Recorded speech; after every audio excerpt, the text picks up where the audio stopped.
Today on Hands-On Photography, we are out and about, folks. We're out here talking landscape photography. I can't wait to share the different tips and tricks for you that I use every single time that I'm out.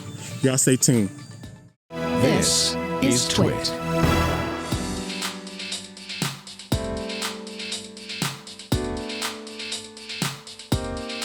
Hey, what's going on, everybody? I'm Pruitt, and this is Hands-On Photography here on TWiT TV.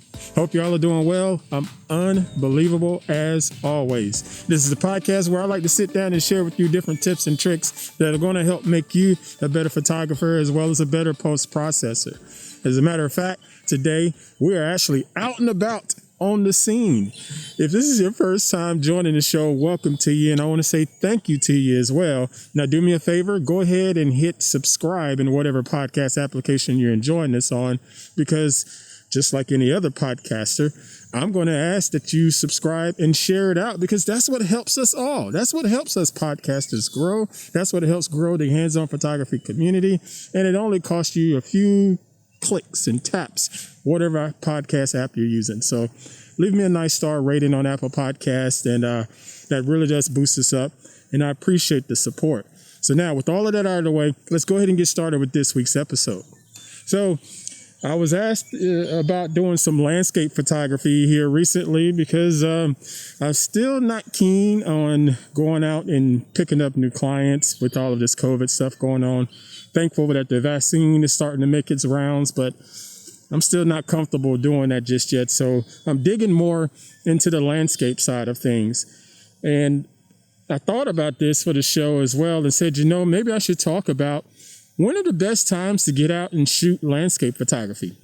Well, the short answer is anytime. If you got a camera, if you got a smartphone, you got some time, get out there and just go shoot. It's perfect for that. But also, my favorite / most ideal time to shoot landscape photography is either right before a storm or right after a storm.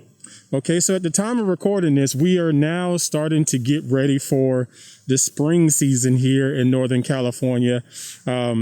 As some folks have told me here, some of the locals have told me here that this is the green season, meaning it's going to rain quite a bit. And so what I did was been trying to keep an eye out for the times that it's actually going to rain.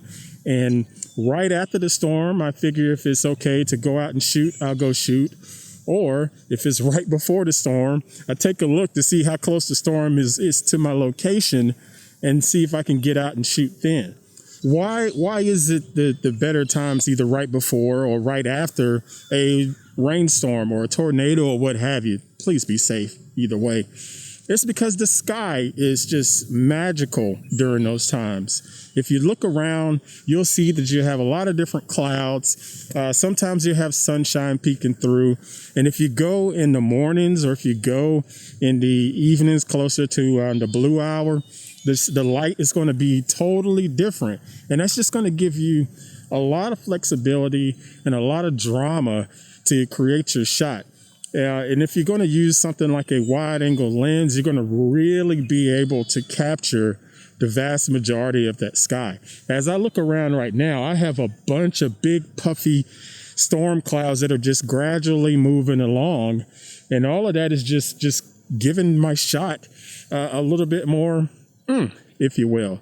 And another thing that I like to do when setting up for these landscape shots after a storm or before a storm is considering a slower shutter speed, or what's they call a long exposure. We've talked about shutter speeds and the exposure triangle way back at the beginning of Hands-On Photography, back on episode 2 and 3.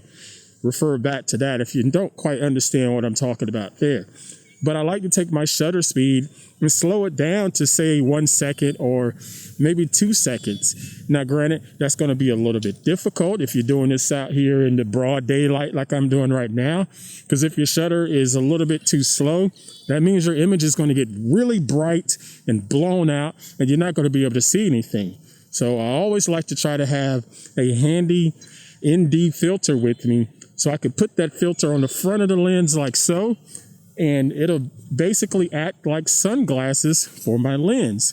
And when it has the filter on the front of it, I can go ahead and slow down my shutter speed leaving that shutter open just a touch longer, letting in a little bit more light, and just sort of softening up the image a little bit. Because sometimes depending on how much wind you have going on out there, the clouds are going to be moving pretty quickly across the sky. And if you have a slower shutter, you may even be able to get a little bit of motion blur from the clouds. And if you don't, it's okay. You still tried. There's a couple ways to do that in post, but maybe we'll talk about that for another episode. But this is a fun way to get yourself squared away for a nice, interesting landscape photography. Now, there's a couple other things to consider with this.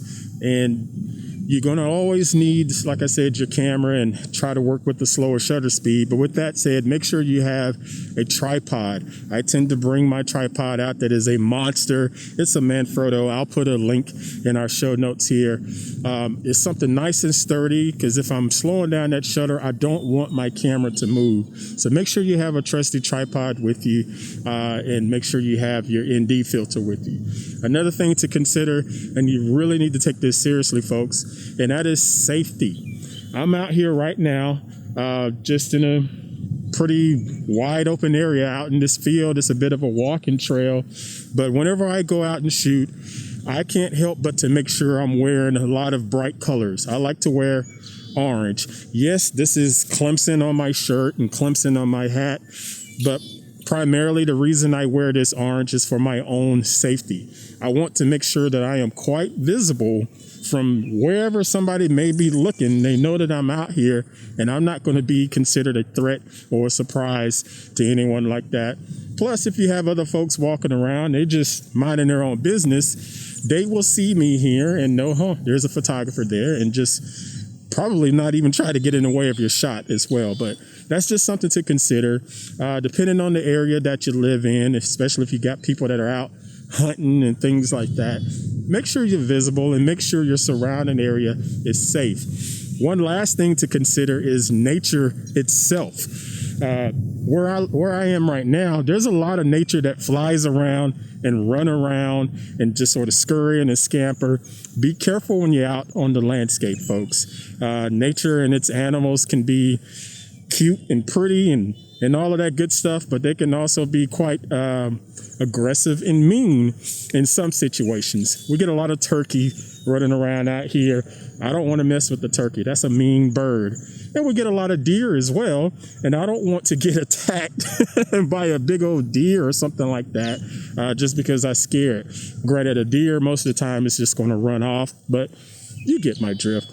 Folks, make sure you have your safety in consideration. So yes, make sure you have all of your gear, your nice camera. If you need to have some sort of plastic to cover it up just in case it rains on you, bring a little plastic bag. Make sure you have an ND filter just in case you want to slow down your shutter speed. Make sure you have your tripod just in case you want to slow down the shutter speed as well.